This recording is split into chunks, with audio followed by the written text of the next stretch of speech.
Bom, pessoal, boa noite. Bem-vindos aí ao nosso curso, tá, de Projetos Ágeis.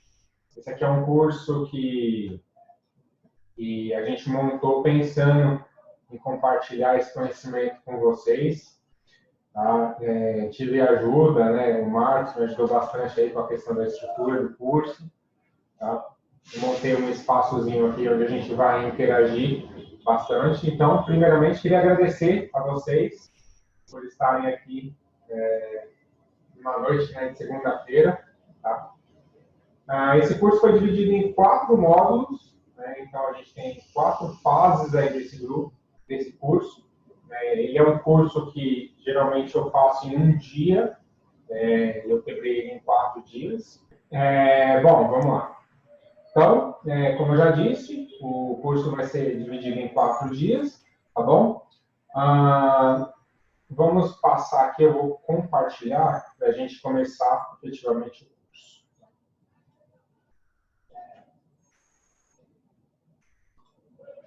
Então vamos lá, gente. Curso de Projetos Ágeis, módulo 1.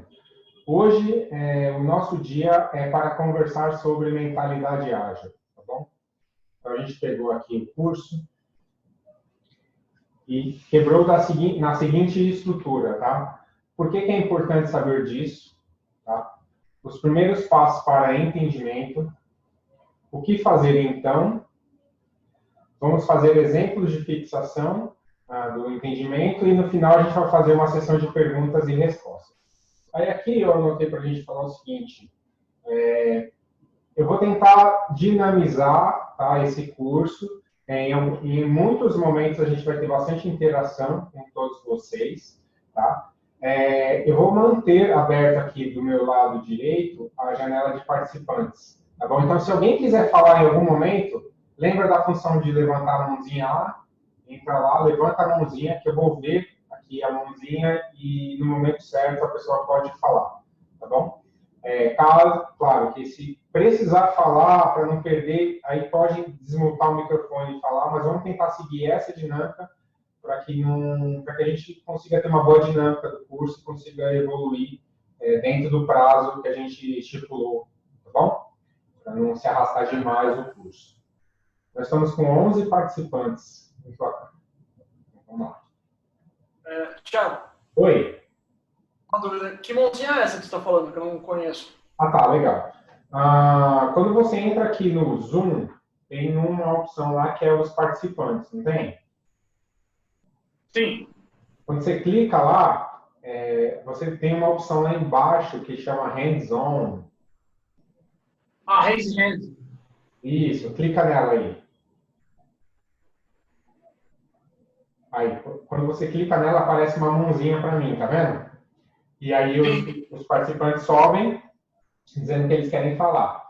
Então, se precisar falar durante o curso, pode levantar a mãozinha, tá bom? Bom, então, gente, o curso são esses tópicos que eu falei. Vamos iniciar falando... Deixa eu tirar isso. Bom, gente, e por que é importante saber disso? Por que a gente vai falar sobre mentalidade ágil, tá? Segundo Daniel Goleman, autor do best-seller em inteligência emocional, modelos mentais são as formas pelas quais os humanos organizam e dão sentido às suas experiências. Isso quer dizer, gente, que todos aqui, né, nessa sala hoje têm os seus modelos mentais, né? Cada um aqui tem as suas crenças, as suas experiências, e baseado nelas, a gente monta os nossos modelos mentais, aquilo que a gente crê, aquilo que a gente acredita, obviamente. Tá? E por que a gente está falando sobre isso, sobre modelo mental? Para a gente explicar um pouquinho do modelo do Projeto Cascata para vocês. Acredito que muitos aqui... Daloche está com a mão levantada, quer falar alguma coisa, Daloche? Ou esqueceu a mão levantada mesmo? Esqueci mesmo, foi mal. Tá.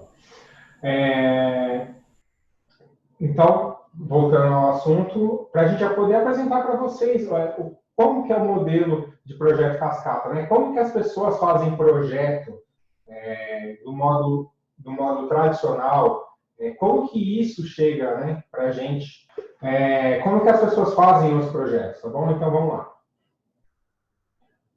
Aqui a gente tem duas, né, vertentes, que é o tempo e o esforço. Então, quando a gente faz projeto tradicional, o projeto tradicional ele segue uma regrinha, né? Um passo a passo. Né? Ele é uma metodologia, o projeto tradicional. Então, a gente tem aqui, no começo, os requisitos. Então, o primeiro contato que a gente tem é com o cliente, esse de carinha laranja aqui. Todo projeto começa por causa da necessidade de alguma coisa, certo? Então, lá no começo, a gente tem um grande esforço de entender os requisitos desse cliente. Tá? Esses requisitos, posteriormente, se tornam um projeto. Então, a gente pega tudo aquilo que o cliente acha que ele precisa, tudo aquilo que a gente entendeu que o cliente precisa e transforma isso num projeto. Okay? Então, a gente entendeu melhor o cenário. Ao longo do tempo, obviamente, esse projeto vai virar uma implementação. A gente vai viabilizar esse projeto e entregar esse projeto, obviamente. Tá? No final dessa implementação ocorre o nosso processo de verificação, onde a gente vai testar, vai validar, vai fazer simulado, vai fazer testes integrados, etc, etc. E aqui, gente, que está o grande segredo, porque é nessa etapa que, geralmente, nos projetos tradicionais, o cliente é envolvido novamente. Só que se a gente pegar aqui, da fase de requisitos até a fase de verificação, olha quanto tempo passou. Né? A gente tem um tempo enorme aqui entre requisitos e verificação. Tá? E depois da fase de verificação, obviamente, entra a parte de manutenção e melhoria. Tá? Mas aqui na parte de verificação, passou-se um grande tempo. E o que acontece nesse tempo? Né? O que acontece com o cliente nesse limbo, né? Até chegar nessa fase de verificação? Bom, o cliente ele fica ansioso pra caramba, né? Ele gera um monte de expectativas, porque ele queria um monte de coisas há 6 meses, 1 ano atrás. Né? Nesse período aparece um monte de novas situações, ou seja, mudança de mercado, governo que lança algo novo, etc. E por último, gente, quando chega nessa fase de verificação, o cliente passa a enxergar um monte de coisa que ele não conseguia vislumbrar lá na fase de requisitos. Por quê?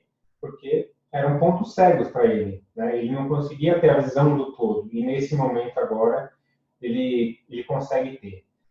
Gente, faz sentido isso para vocês?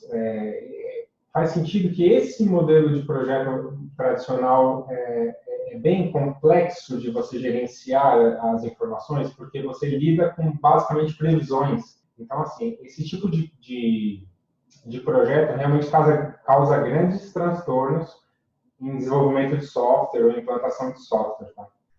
E é um modelo que a maioria usa, tá? É um modelo que a maioria usa, mas não vai ser... tendências do mercado dizem que isso está mudando bastante, tá, gente? Bom, gente, passado essas informações para vocês, eu vou contar um pouquinho e como que a gente começou a fazer projeto tradicional, projeto de desenvolvimento de software, utilizando uma metodologia tradicional, tá? Utilizando a metodologia cascata. Então, assim, lá na década de 60, o desenvolvimento de software começou a ganhar corpo, começou a ganhar complexidade. Né? Então, assim, quando surgia a necessidade de um desenvolvimento, os desenvolvedores que tinham naquela época, eles saíam fazendo, né? Saíam executando, sem planejamento nenhum, sem controle nenhum. Então, se surgiu a necessidade de quê? De a gente começar a planejar, executar e controlar. Com essa necessidade, não existia nenhuma metodologia de gerenciamento de projeto diferente do que existe hoje da metodologia tradicional. Então, os engenheiros, né, falaram assim, pô, se isso funciona tão bem para engenharia e para construção civil, por que não trazer isso para desenvolvimento de software? Foi então que eles pegaram o modelo tradicional e fizeram os primeiros projetos de desenvolvimento de software utilizando a metodologia cascata, tá? Que é a metodologia tradicional de gerenciamento de projetos. Bom, quando a gente fez isso, quando fizeram isso lá atrás, o que aconteceu? Começaram a se aparecer vários problemas, tá? Porque, diferentemente de construir um prédio, por exemplo, quando a gente vai construir um prédio, é bem complicado, ou seja, tem muitas coisas para a gente fazer, né? Mas o desenvolvimento de software, além de complicado, ele é complexo. Tá? Ele entra em outra área que se chama complexidade. Então, gente, e aí a gente começou a aparecer vários problemas, porque o desenvolvimento de software é muito complexo. Tá? Bom, em 1970, esse carinha aqui, que chama Wilson Royce, ele publicou um artigo criticando a metodologia de gerenciamento de projeto tradicional para fazer desenvolvimento de software. Exatamente porque a metodologia tradicional ela não atende à necessidade dinâmica e mutável do desenvolvimento ou implantação de um software para a gente. Então, você vê, é uma coisa que aconteceu há 50 anos atrás. Olha como é atual isso. 50 anos atrás e é atual, porque a gente ainda tem problema hoje com o desenvolvimento de software, com projetos de implantação de sistema, projetos de desenvolvimento de sistema. Para você ver como é uma coisa que aconteceu há 50 anos e ainda acontece hoje. Então, para mim, é atual. Tá bom? Bom, vamos lá. E aí, tendo dito isso, gente, o que acontece hoje? Como que o gerente de projeto hoje consegue gerenciar um projeto, né? É bem complexo. Eu vou contar para vocês um caso aqui. Todo mundo aqui conhece o FBI, né? Todo mundo aqui conhece o FBI. Senhor. Desmutem, falem sim e mutem de novo. Certo, todo mundo... Uma dica. Hã?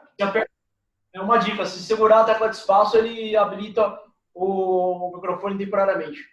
Aí, garoto, muito bem. Menino prodígio. Menino prodígio. Bom, gente, vamos lá.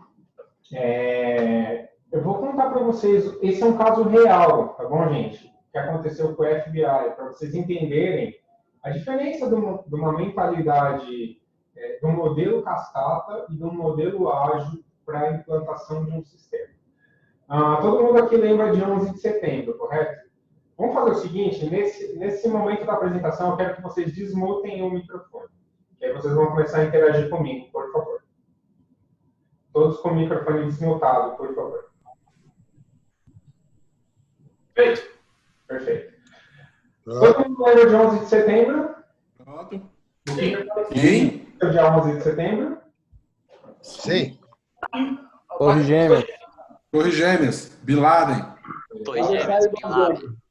Legal. Gente, dia 11 de setembro de 2001 aconteceu o atentado das Torres Gêmeas lá nos Estados Unidos, né? Bom, pouco antes disso, gente, pouco antes não, até a data 11 de setembro, como é que funcionava o FBI? O FBI, eles eram agências, eles ainda são, tá? Mas são agências espalhadas pelos Estados Unidos, tá? E eles faziam toda a sua documentação em papel. Então, assim, quando um investigador ia trabalhar num caso, ele preenchia 3 vias, né? Uma era a via que ficava arquivada na unidade dele, a segunda via era encaminhada, 2 vias ficavam na unidade dele, e a terceira via era encaminhada para a unidade central do FBI nos Estados Unidos, tá bom? Eu contei tudo isso para colocar vocês na seguinte situação. Quando aconteceu o atentado de 11 de setembro, o FBI tinha informação desse atentado. Só que estava espalhado em diversas agências nos Estados Unidos. E por não ter um sistema integrado, eles não conseguiram prever a tempo o evento de 11 de setembro, né? O atentado de 11 de setembro. Bom, após o atentado de 11 de setembro, ficou claro que o FBI precisava se modernizar, né? Precisava integrar as informações para que elas chegassem de uma forma mais rápida e eles não passassem por isso de novo. Então, gente, no final de 2001, o FBI criou o projeto de Virtual Case File, que era um projeto onde ele teria todas as informações integradas na principal unidade federal, na matriz, tá? Ele foi um projeto estimado para ser feito em 3 anos, tá? De 3 a 4 anos aí. Ele foi encabeçado pela Microsoft e pela IBM, ou seja, grandes players de TI. né? Ele foi estimado em 100 milhões de dólares. 100 milhões de dólares, gente. E ele foi cancelado em 2005 e já tinham sido gastos 170 milhões de dólares. Bom, o que aconteceu? Em 2005 eles falaram, não, gente, a gente não tem condição de fazer, a gente precisa pegar esse projeto e precisa detalhar no nível de atividade, né? Então, em 2005 eles criaram um novo projeto chamado Sentinel. Esse projeto Sentinel ele foi estimado para ser feito de 2005 a 2009. Ele foi orçado em 451 milhões de dólares, ou seja, já tinha sido gasto 100 milhões aqui atrás. 170 milhões, desculpa, já tinha sido gasto. Eles estimaram mais 451 milhões de dólares para fazer esse projeto Sentinel. Nesse projeto, o que eles fizeram? Eles pegaram o The Virtual Key File e pegaram todas as solicitações, os requisitos que tinha lá, e fizeram várias reuniões e desmembraram isso em várias atividades. O projeto ficou com um cronograma gigantesco, com todas as atividades bem detalhadas do que precisava ser feito. Tá? E o que aconteceu? Esse projeto foi cancelado em 2010, já tinha sido gasto 405 milhões de dólares e não estava nem na metade. Para você ver o desperdício de dinheiro que o FBI... E tempo, né? Dinheiro e tempo que o FBI gastou até aqui. Bom, gente, em 2010, o FBI contratou um novo CIO, tá? Que chamava Jeff Johnson. Ele entrou na empresa e falou assim, eu vou assumir, eu sou o novo dono desse produto, tá? Eu vou assumir como dono de produto. Ele pegou todos os requisitos lá do projeto Sentinel, ele montou um backlog de produto, ele priorizou aquilo que era mais importante, ele pegou a equipe do projeto Sentinel, a equipe original, mandou a maioria embora, ficou só com 20 recursos na equipe, montou os times de desenvolvimento, tá? E começou a aplicar a Scrum. Em 2010 ele montou as sprints e começou a fazer as entregas.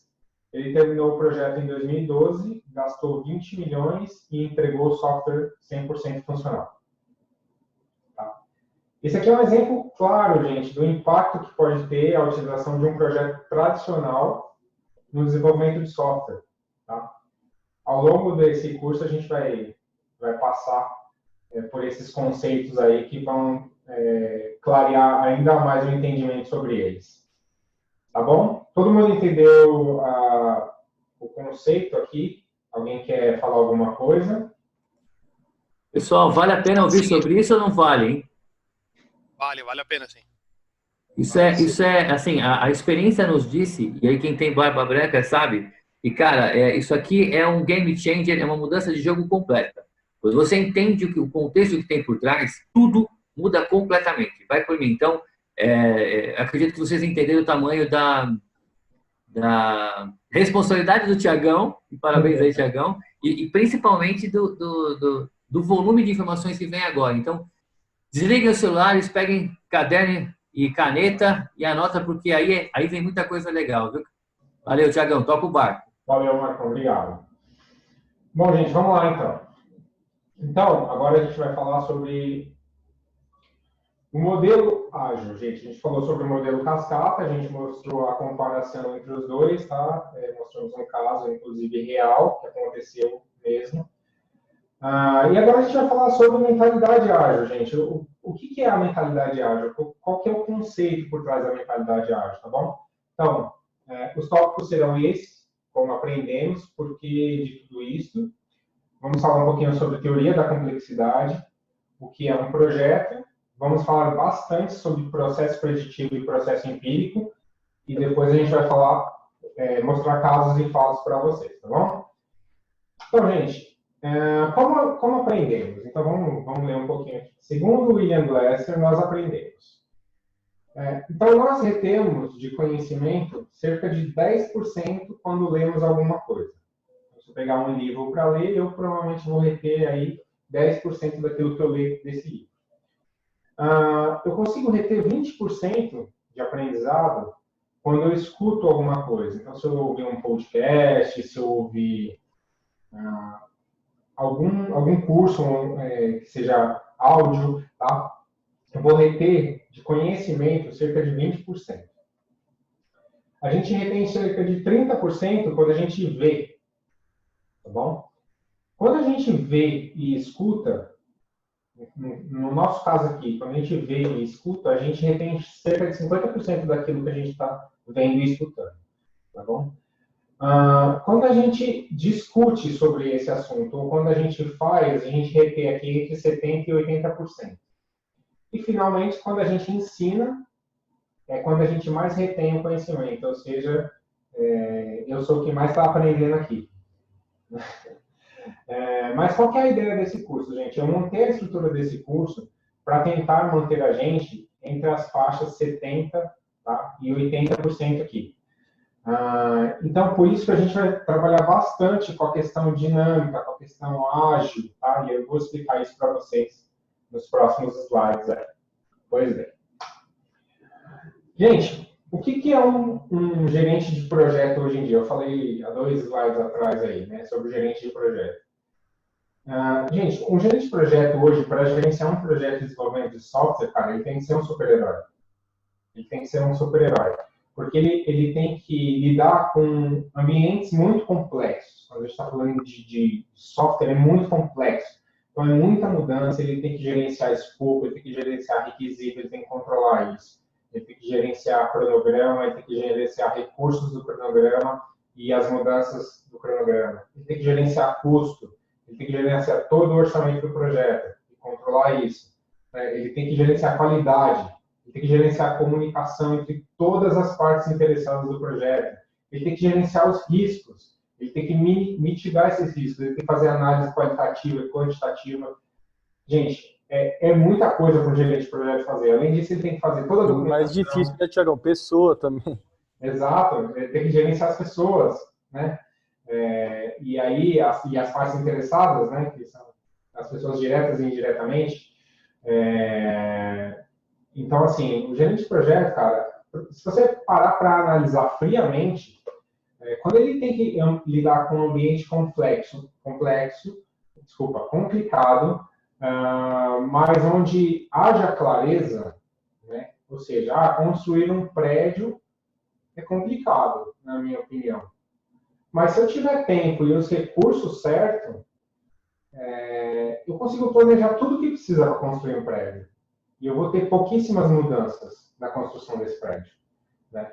Eu consigo ter a certeza, por exemplo, da qualidade, né? Então, eu consigo, por exemplo, vamos lá, eu estou construindo um prédio onde o concreto tem que atingir de 80% a 90% de qualidade, né?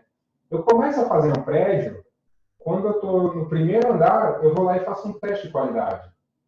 Quando eu estou no segundo andar, eu vou lá e faço outro teste de qualidade. Ou seja, eu vou medindo. Quando chega lá no 9º andar, eu vou ter a certeza que os 9 andares que eu construí para trás estão dentro do padrão. Não vai correr o risco de eu fazer um teste de qualidade no 9º andar e descobrir que não atende e eu ter que quebrar o prédio inteiro e construir de novo. Cara, isso não dá para fazer. A gente está falando de um prédio que é 90% concreto, né?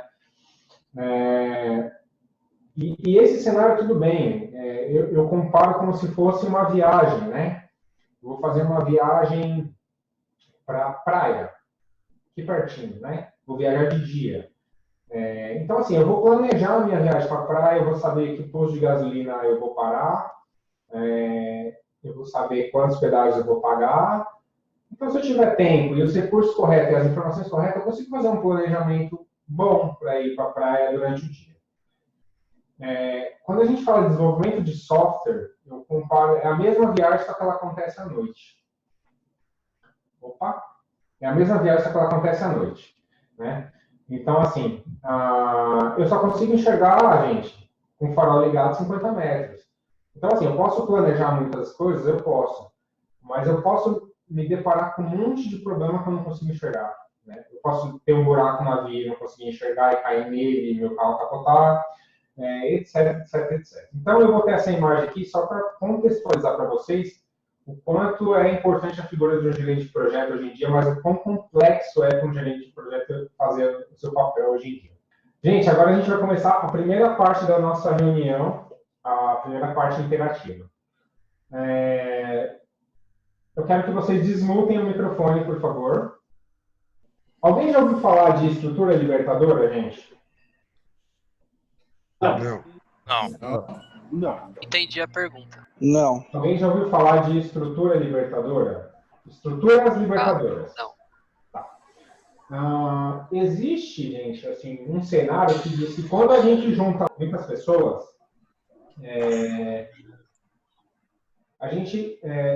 algumas pessoas têm mais poder de falar do que as outras. Algumas pessoas têm mais, como é que é a palavra? Iniciativa, né? Então, assim, se eu juntar um grupo de 5 pessoas, provavelmente lá no meio dessas 5 pessoas eu vou ter uma pessoa que vai tomar a iniciativa, que vai ser proativo, que realmente vai liderar essas 5 pessoas, né? Então, assim, existe um conceito chamado estruturas libertadoras, depois vocês podem procurar no Google, tá? São 33 técnicas que ajudam a gente a eliminar esse tipo de problema. Então, se eu utilizar as técnicas das estruturas libertadoras, por exemplo, eu consigo garantir que todo mundo vai dar a sua opinião. E como é que a gente faz isso? A gente vai utilizar agora uma técnica chamada One, Two, For All. Tá vendo aqui na minha tela? One, Two, For All? Sim. Sim. Então, assim, eu não vou usar a técnica exatamente desse jeito, mas vou explicar para vocês, tá bom? Como é que funciona essa técnica. Então, essa técnica diz o seguinte: eu passo um problema e eu dou 1 minuto para vocês pensarem sobre esse problema. Individualmente, cada um pensa um pouquinho sobre ele. Depois eu quebro vocês em pares. E aí as pessoas vão discutir sobre esse problema e chegar numa decisão única, tá? Depois eu quebro esses pares em grupos de 4 pessoas. E as 4 pessoas vão conversar sobre isso e chegar numa decisão única.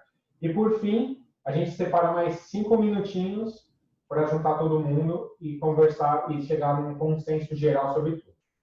Aqui, como a gente vai utilizar o Zoom, a ferramenta para quebrar vocês em salas menores, tá?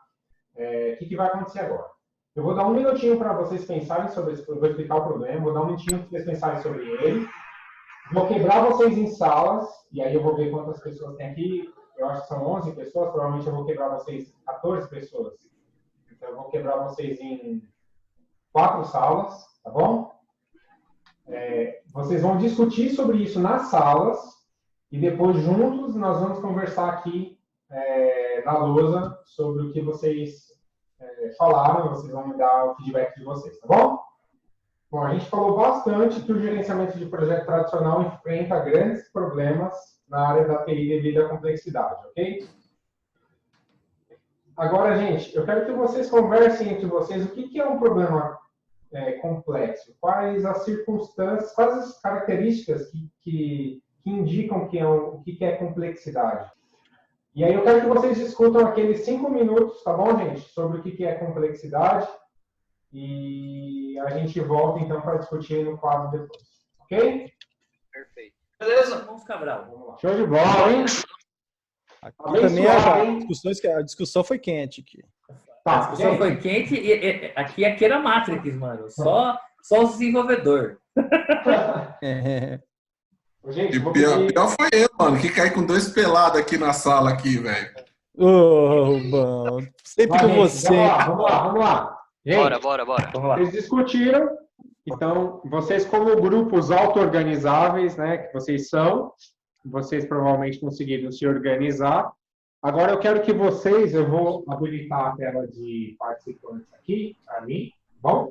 Eu quero que uma pessoa do grupo fale o resultado do grupo inteiro, tá bom? Vocês vão levantando a mãozinha aqui, e aí o primeiro que levantar vai falando na ordem que estão levantando. Qual atalho para levantar a mão? Entre participante. Alt Y. Valeu. Ah, tá. Então, Rubão, você que primeiro levantou a mão, o que o seu grupo conversou sobre o que é um problema complexo? Na verdade, assim, a gente conversou sobre complexidades no nosso dia a dia, né? Uhum. Então, para definir, porque a complexidade, problemas complexos tem tudo quanto é lugar e em vários ambientes. Então, a gente trouxe para o nosso cenário. Perfeito. O que vocês falavam? Então, a gente tentou definir primeiro pontos do que é complexo para chegar em assuntos que a gente pudesse conversar. Então, a gente chegou em... Então, vamos lá. Quais são os pontos que vocês falaram que é complexo? A gente falou de levantamento de projeto, Tá, levantamento E comunicação. Tá. Levantamento de projeto no conceito de vocês é complexo por quê, Rubão?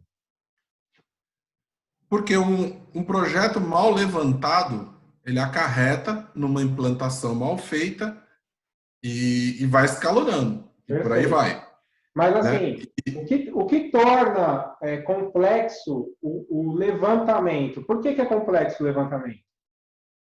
Que aí vem no segundo ponto que a gente estava conversando, que é a comunicação. Comunicação. Se a comunicação não é bem feita, o entendimento que a pessoa tem no momento de fazer o levantamento, ou comunicar para a pessoa que vai fazer o levantamento o que ela precisa fazer, já estraga tudo. Então, assim, a comunicação é uma coisa muito complexa. Você falou algo super importante, Rubão. Entendimento. Certo?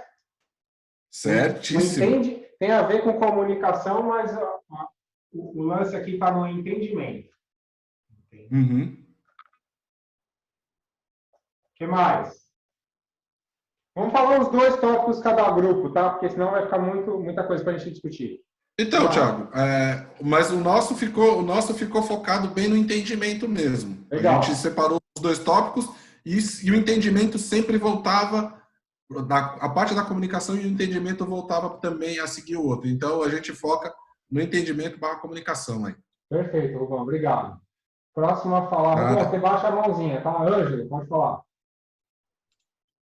Tiagão, aqui na discussão a gente estava quase chegando num consenso entre a definição, mas basicamente foi assim, a quantidade de elementos e a falta de clareza sobre eles. Tá, legal. Vamos lá. Repete, por favor. Falta de clareza. Falta de clareza e a quantidade de elementos. Sim. Quanto mais situações e mais inter-relação entre elas. Quantidade de elementos, né? Isso. Tá. O que mais, gente? Vamos lá, próximo grupo. Alan, pode falar. Então, o que a gente chegou no consenso, que eu acho que pega até um pouco do que o Ângelo falou, que é a quantidade de variáveis que a gente tem. Se a gente for olhar no escopo do projeto, quais são as variáveis que a gente tem dentro de um projeto que torna ele complexo, ou que aumenta o grau de complexidade. Legal, variáveis. O que mais? Isso. Só isso? Foi basicamente isso. Legal. Tem mais um grupo para falar, não tem? Quem que é o próximo? É o Silvério. Fale, Silvério. Alan, pode baixar a mãozinha, por favor. Beleza, Thiago? Opa! Seguinte, o grupo falou de vários temas aqui, né? Falta de conhecimento. Eu encaixo aí falta de conhecimento, cara. Eu colocaria a falta de conhecimento do problema, tudo. Eu acho que é uma das coisas que afeta. Com certeza. Tem mais algum? Mas precisa mais um? Não? Ô, Silvério, vocês são um grupo auto-organizado, vocês têm que fazer uma listinha, pô. Hã? Cadê a listinha? Eu tenho uma lista, tem um monte. Precisa mais um? Então, eu tenho expectativa também. Que a expectativa, eu não sei onde que ela pode encaixar no problema complexo, né?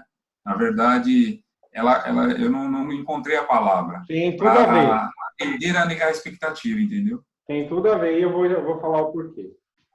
Beleza, velho. Tá bom, gente. Algum grupo pensou em alguma coisa diferente do que esses itens que estão aqui na lousa? Acho que não. Não? Tá bom.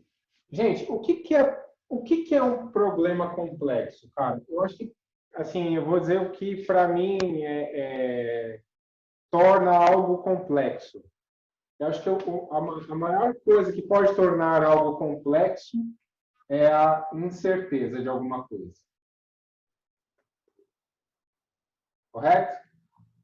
Então, assim, tudo aquilo que... Eu acho que dos itens que vocês falaram aqui, talvez quantidade de elementos não seja um problema complexo. Quantidade de elementos torna, em vez de complexo, complicado. Tá? Agora, assim, a quantidade de elementos que eu desconheço, a incerteza aí sim torna complexo. Porque a quantidade de elementos, se eu tiver, como eu disse lá atrás, se eu tiver tempo e recurso, eu consigo fazer, certo? Eu tenho conhecimento sobre essa quantidade de elementos.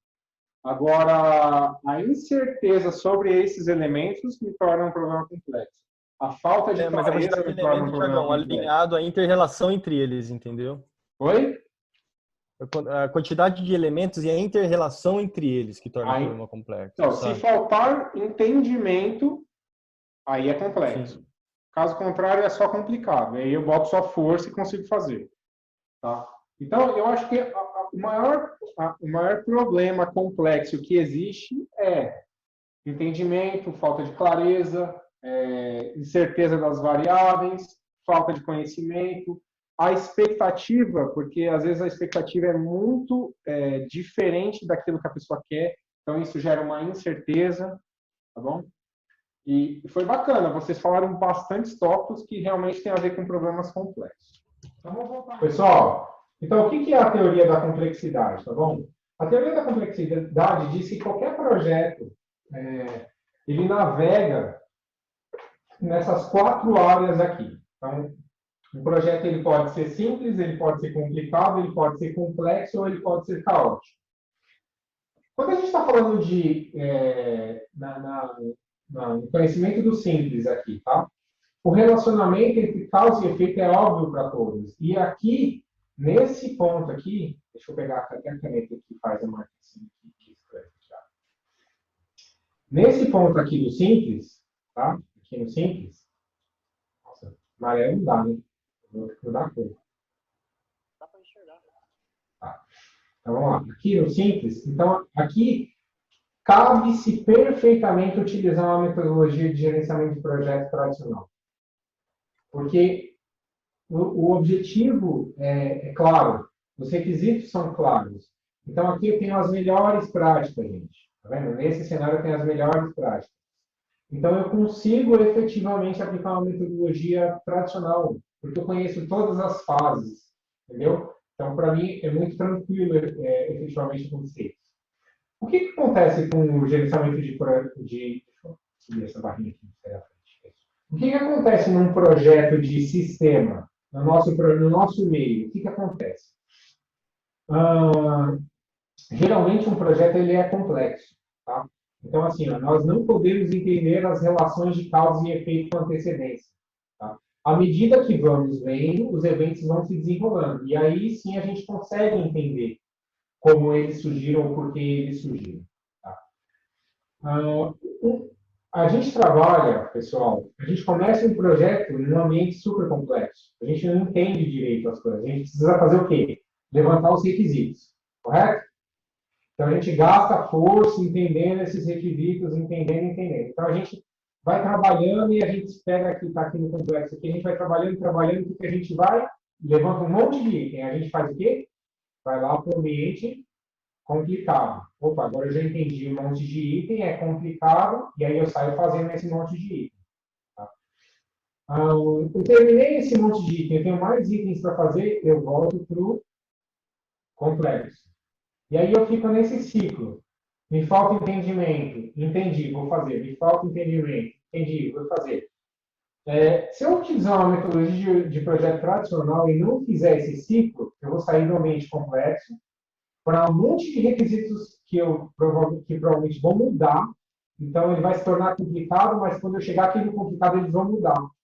E aí é onde o projeto vem para a fase caótica, onde eu perdi o controle de tudo, onde alguém inventa de fazer. Vamos fazer uma sala de guerra, porque agora a gente precisa trabalhar dia e noite para terminar tudo que falta. Significa o quê, gente? Que a gente perdeu o controle. Né? A gente tentou usar uma metodologia tradicional e perdemos a mão dessa metodologia, desse projeto, e caímos no ambiente caótico. Eu acho que já aconteceu com a gente algumas vezes, né, Marcos? Algumas vezes. Tá?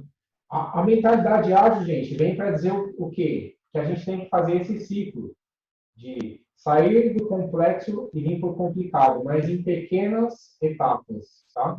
e volta para o complexo, e vai para o complicado, e volta para o complexo, até que a gente consiga efetivamente terminar o projeto. Tá bom? Alguém tem alguma dúvida aqui sobre a teoria da complexidade? Não? Então vamos seguir o nosso conteúdo. Bom, agora eu vou falar para vocês rapidamente a definição de um projeto, e isso é muito importante. Inclusive, nós falamos isso na nossa reunião que a gente teve aí para o cliente, falando sobre encerramento de projeto. Gente, segundo o PMBOK, um projeto é um esforço temporário, tá? Que cria um produto, serviço ou resultado exclusivo. Tá? Os projetos e as operações diferem, principalmente no fato que os projetos são temporários e exclusivos, enquanto as operações são contínuas e repetitivas. Então, gente, um projeto é um esforço temporário. Significa que ele tem início, meio e principalmente um fim. O projeto precisa acabar. Ele é para criar um produto, serviço ou resultado exclusivo. E quando a gente diz exclusivo, significa um resultado único. A gente faz projeto para fazer uma coisa única. Ah, mas, Thiago, a gente implanta faturamentos toda hora na análise. Gente, vocês vão me dizer que toda a implantação de faturamento é igual em cada cliente? Não, não é. Né? Cada cliente tem a sua particularidade, cada cliente tem a sua necessidade. Então, o projeto ele é exclusivo, é algo único que a gente está fazendo. Tá bom? E os projetos e operações diferem, porque o projeto, como eu disse, é exclusivo e único. E as operações são recorrentes. Operações são suporte, trabalho recorrente. Tá bom? Então, aqui eu vou abrir uma casinha. Então, tem inícios e fim bem determinado, são restringidos por recursos limitados, ou seja, o projeto tem recursos limitados, tá bom? Recursos, quando eu falo aqui, são custo e recurso humano mesmo, tá bom, gente? São planejados, executados e controlados. São progressivamente elaborados, ou seja, tem as fases certinhas para serem elaboradas, executados por pessoas, e o resultado é diferente em algum aspecto. Como eu disse, é um produto único, algo tem que ser diferente daquilo que eu já fiz lá atrás, tá bom? Um esforço temporário empreendido para criar um produto, serviço ou resultado exclusivo. Essa é a definição do PMBOK, tá bom? Sobre o projeto. Bom, gente, vamos fazer mais um exercício igual que a gente fez agora há pouco. A gente vai falar um pouquinho sobre processo preditivo e processo empírico. Eu quero que vocês desmutem o microfone, por favor, agora. Pronto. Beleza. Vocês entendem o que é um processo preditivo? Não sei o que é. Tá, o processo Eu ia falar, não sei. Tá, o processo preditivo é um processo que a gente pode predizer o que vai acontecer. Por exemplo, a metodologia de projeto tradicional é um processo preditivo. Eu inicio, eu faço a fase de iniciação, faço termo de abertura, faço declaração inicial preliminar de escopo de projeto. Entro na fase de planejamento, defino o escopo, crio a estrutura analítica de projeto, estrutura analítica do projeto, faço orçamentação, faço o cronograma, defino recursos, ou seja, é totalmente preditivo as fases. Eu sei exatamente o que vai acontecer e o que vem depois. Tá bom? Eu quero que vocês se juntem na sala e eu quero que, na opinião de vocês venham com as informações que vocês conseguirem vir sobre o que é um processo empírico. O que é um processo empírico, na opinião de vocês? O que vocês acham que é? Tá bom? Eu vou dar uns minutinhos para vocês conversarem sobre isso. Lembre-se, gente, vocês são uma equipe auto-organizada. Então, se organizem. Busquem a informação, tá bom? E venham com informações para a gente poder trabalhar. Então, vamos lá, gente. O que vocês conversaram sobre processo empírico? O que é um processo empírico para vocês? Qual que é a característica de um processo empírico para vocês? Posso falar? Bom, mesmo esqueminha. Vamos dividir um por grupo, tá? Por favor.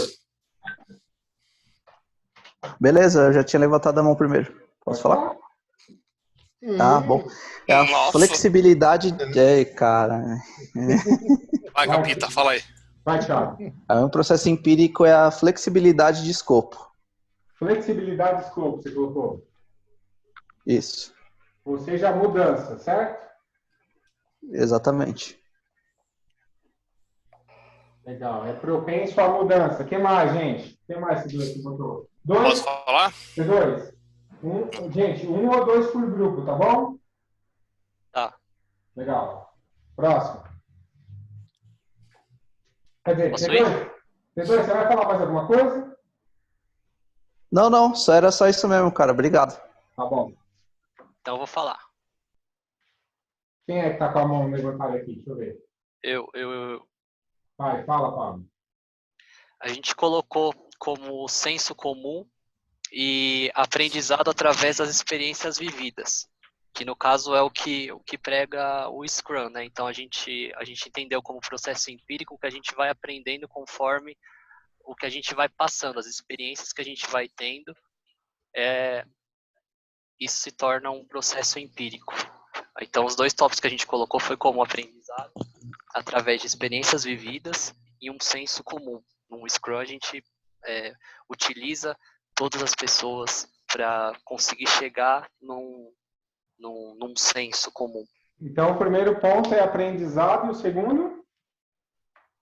A gente colocou o tópico como senso comum, que é quando a gente utiliza todas as ferramentas para chegar num objetivo. Não sei como posso descrever a palavra. Tá bom, eu vou colocar aqui como...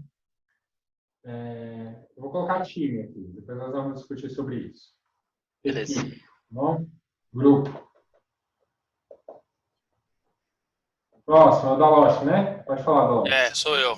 Basicamente a mesma coisa que o Pablo levantou aí. O aprendizado que a gente tem com os erros e acertos. Isso aí nos dá uma flexibilidade para mudanças futuras. Então, o que foi sucesso nesse projeto, a gente pode aplicar num próximo, e o que foi um erro, a gente corrige para não cometer o mesmo erro nos próximos projetos. Feedback, vou colocar assim. O que mais, gente? Próximo. Rubinho. Então, eu tava pensando também mais ou menos na linha do Pablo da Lost, mas a gente conversou e seria alguma coisa mais, não só aprendizado que a gente traz, mas dentro do próprio projeto, conforme ele acontece, aprendizado mais constante, assim. Legal, Rubinho. Como é que eu vou colocar isso? Eu vou colocar assim, Rubinho, inspeção, tá bom? E adaptação. Uhum. Inspeção. Adaptação. O Pablo, onde a gente colocou aqui, ó, time, equipe e grupo, Sim. eu poderia colocar colaboração. Perfeito.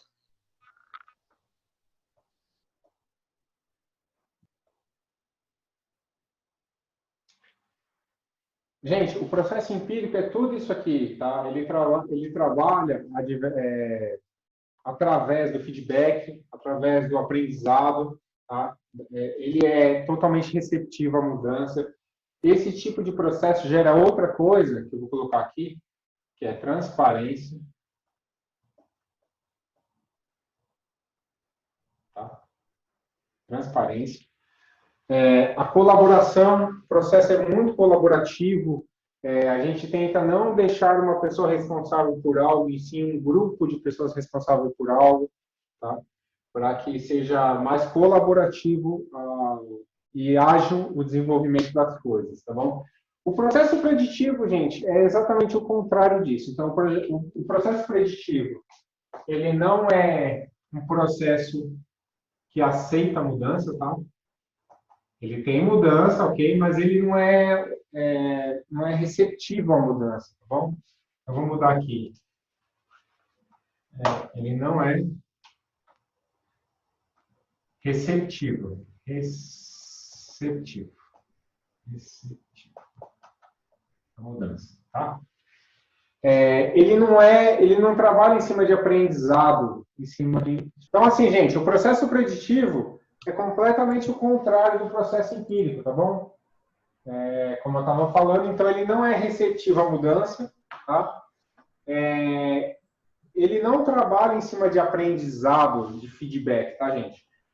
O processo preditivo, ele diz que você tem que ter entendimento no início das coisas, então você vai planejar tudo. e se alguma coisa der errada durante a execução, você tem que fazer uma mudança, né? E eles não gostam de mudança. Então, ao contrário de você aprender, de você coletar o feedback para você poder melhorar e executar novas coisas, ele é totalmente preditivo nesse ponto, tá? Diferente do processo empírico que fala da colaboração, o processo preditivo ele já tem indicação, vamos dizer assim, né? Então, assim, eu tenho papéis bem definidos e claros para cada coisa, tá? O gerente de projeto vai fazer isso, o analista de desenvolvimento vai fazer isso, o analista que testa vai fazer isso, o DBA vai fazer aquilo. Então, ele é bem direcionado. Não que não aconteça assim dentro do empirismo, mas aqui é muito mais flexível esse ponto, tá bom? Não trabalha com inspeção, e sim com teste em cima daquilo que foi executado, tá? Como eu disse, ele é contra a mudança, então ele não é a favor de adaptação. Aqui é igual lá em cima, tá? E você não tem transparência, você trabalha aqui com previsibilidade, vamos dizer assim. Previsibilidade. Ou seja, você tenta prever um cenário e trabalha em cima dessa previsibilidade, tá bom? Isso não gera transparência, isso é um chute, na verdade. Tá bom, gente? Basicamente, então, o preditivo seria um projeto utilizando da metodologia cascata e o empírico um Scrum. Exatamente. Ô, Teon, posso tirar uma dúvida? Na verdade, aqui é referente a modelo, tá, gente? O preditivo seria o modelo tradicional e o empírico seria o modelo ágil. Não necessariamente só Scrum, tá? Uhum. Todas as metodologias, frameworks, etc., que são relacionados ao empírico. Tá bom, vou abrir 5 minutinhos só para a gente tirar dúvida, fazer um bate-papo agora. Quem quiser falar, pode falar. Se quiser, vai levantando a mãozinha aí, se tiver muita gente assim que nem o da loja. Pode falar. Naquele slide que você mostrou lá sobre projeto simples, complexo e caótico, aqui, naquele momento você estava tratando sobre projetos em cascata, certo? Na verdade, lá tem os dois cenários. Eu vou voltar lá para a gente só falar rapidinho. Por favor. Porque pode acontecer num cenário de metodologia ágil também, né? A perda do controle, né? É que é mais difícil, né? Pode. É mais difícil porque você inspeciona muitas vezes. Então, se tiver algum problema, você já vai pegar no momento que aconteceu. Diferente do modelo tradicional, que você só vai inspecionar no final. Tá? Então, é mais difícil ele cair num ambiente caótico aqui. Tá? Mas pode acontecer no modelo tradicional, ou no modelo ágil também. Tá? A diferença é que no modelo tradicional eu estou fazendo e quando eu vou inspecionar, eu já caio direto no caótico. E no modelo ágil, não. No modelo ágil eu estou fazendo, tornando complexo, complicado e executando. Aí, pego o feedback sobre isso, né? O retorno sobre isso, e faço uma mudança e torno complexo de novo. E aí vou navegando nessas áreas aqui até finalizar meu projeto. Pode ser que em algum momento eu possa cair no caótico também. Mas positivo. É mais difícil acontecer. Show de bola, valeu. Talvez cabe até para o Marcos essa pergunta para você aí. A dificuldade de vender um escopo aberto para o cliente, né? Uhum. Que ele entender que isso é um benefício para ele realmente. Isso eu senti em alguns momentos dificuldade de vender esse ponto para ele, de que era uma vantagem. No módulo 3 do nosso curso, Ângelo, eu vou falar muito sobre contratos ágeis. Garoto. Então, assim, hoje a gente falou sobre mentalidade, amanhã eu vou finalizar os pontos que faltaram aqui, são poucos pontos, a gente vai passar pelo processo mesmo. Depois a gente vai falar só sobre framework, e aí eu vou falar só sobre Scrum, passar todo o framework Scrum. E no terceiro dia está planejado para a gente falar sobre contratos ágeis, projetos ágeis. Eu vou entrar sobre isso. E, Ângelo, legal essa sua pergunta também, e aí eu vou incluir, a gente nem falou com o Thiago sobre isso.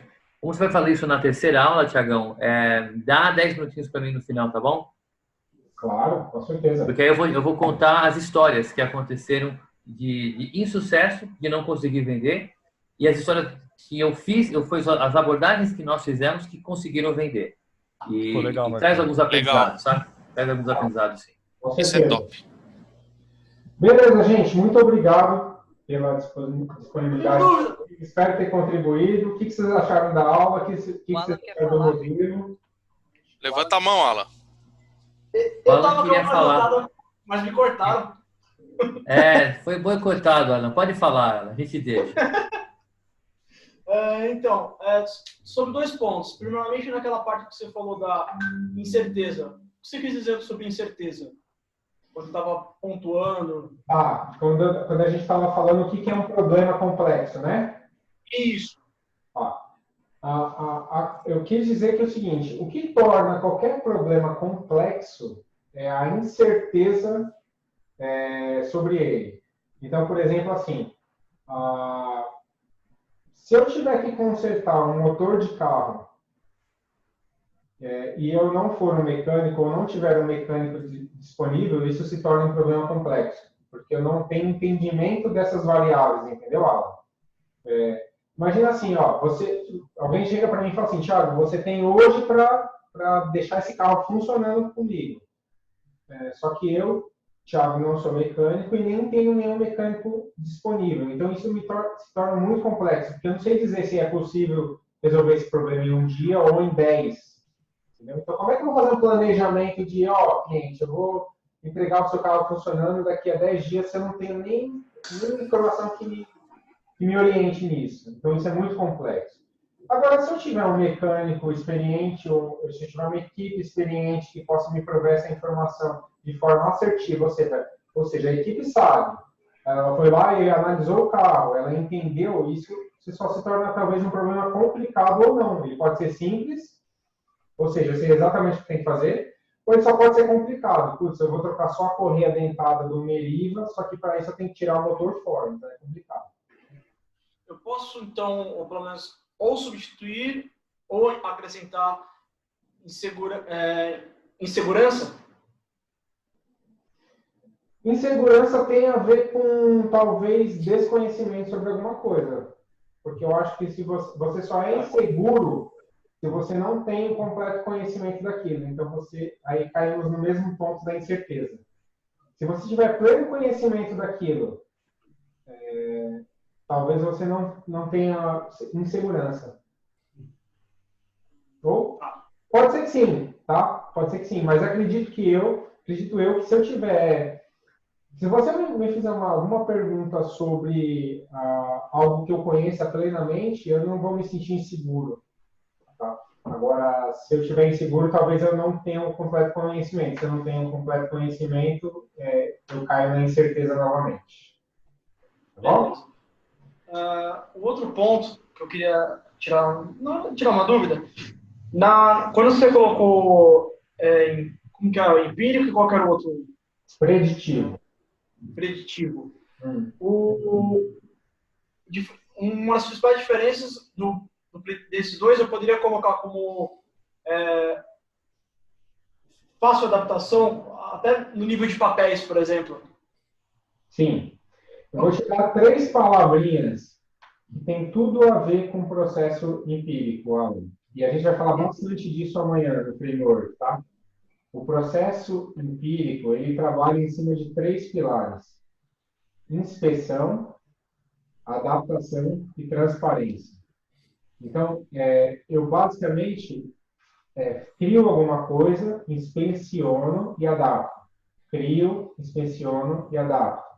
Então, ele é um fluxo pequeno que gira, né? Faz um círculo. Tá? Eu faço alguma coisa, eu valido ela, eu colho feedback, eu ajusto e refaço, e assim sucessivamente. Entendeu? Entendi. Tá? Beleza, valeu. Vai falar bastante disso amanhã no framework, tá bom? Beleza. Pablo, quer falar alguma coisa? Pessoal, a nossa aula já acabou, na verdade, tá bom? A gente vai continuar aqui tirando as dúvidas, tá bom? Mas quem quiser sair, porque tem compromisso, pode sair. Pablo, quer falar? Não, na verdade, o que eu ia falar, você complementou depois, que, ao meu ver, a incerteza, ela meio que anda do lado do conhecimento. Que se você tem conhecimento, provavelmente você não terá a incerteza daquele assunto, mas foi o que você comentou. Então, vocês lembram que eu estava falando que o processo de desenvolvimento de software ele fica aqui oscilando entre complexo e complicado? Então, quando você tem certeza, você sabe exatamente o que você tem que fazer, ele pode ser só complicado ou simples, né? A partir do momento que você desconhece alguma coisa, aí sim ele volta para o campo do complexo. E ele fica oscilando entre esses dois cenários aí. Perfeito. T2, pode falar? Oi, então, só queria falar uma coisa que uma vez você me falou e me ajudou a entender melhor essa parte de empírico e preditivo, até pro Alan aí. O exemplo do preditivo sei lá, como se eu estivesse construindo um prédio. Para eu construir um prédio, eu preciso ter todas as diretrizes, porque se eu errar, por exemplo, no 5º andar, fudeu, não tem o que fazer, né? Ou você derruba o prédio, ou você não pode continuar dali. E o desenvolvimento ou implantação de um sistema. Eu estou implantando um sistema. Eu coloquei lá no meu escopo que eu quero o CRM, o faturamento e gestão de contratos. Num determinado ponto do projeto eu vejo que, gestão de contratos tem uma customização que é mais importante do que implantar o CRM.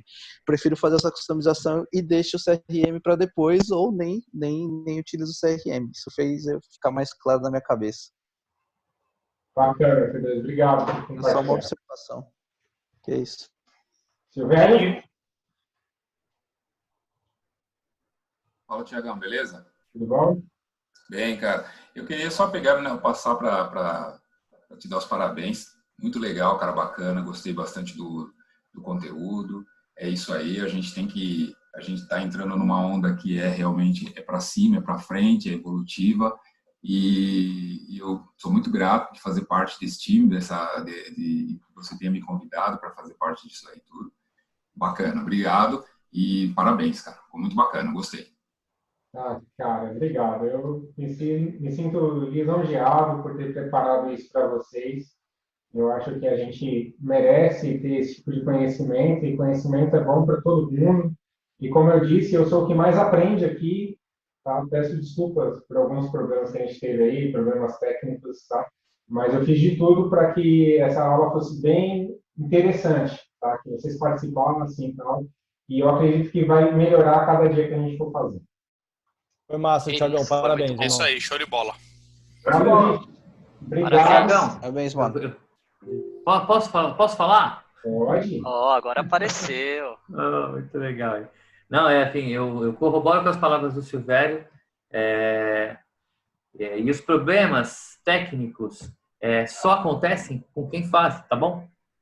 Quem não faz nada não tem problema nenhum. Que coisa legal. Então, parabéns por você ter problema e fazer. E o problema é a gente, nenhuma guerra se ganha no papel. Guerra se ganha entrando em campo, cara. E você entra em campo, você pode errar, você vai tomar bala, você vai tomar tiro, só que você só aprende entrando em campo. Senão, as guerras seriam vencidas no papel, né? Então, parabéns, cara. Curtiu o conteúdo, curtiu a abordagem, curtiu a ferramenta, coisas que você viu aqui, que você mostrou que eu não conhecia, de vai voltar das super salas aí, vamos conversar sobre isso. E corroboro completamente com o Silvério. Obrigado por vocês me darem a oportunidade de estar nesse time, tá bom? Eu que agradeço, gente, por tudo, pelas mensagens aí, Marcos. Obrigado a todo mundo. Também corroboro da mesma forma com o Marcos e com o Silvério aí. Para mim é um orgulho estar nesse time. E vamos, então, para os próximos, tá? Amanhã a gente, novamente, 8h15 começa. Eu vou conversar com o Marcos, para ver se a gente consegue assinar a ferramenta para evitar com esse problema. Mas agora a gente já tem algumas lições aprendidas e como a gente está fazendo um treinamento ágil, vamos colher os feedbacks e melhorar. Esse é o intuito, tá bom? Todo mundo liga a câmera para uma fotinho para a rede social, por favor? E quem querer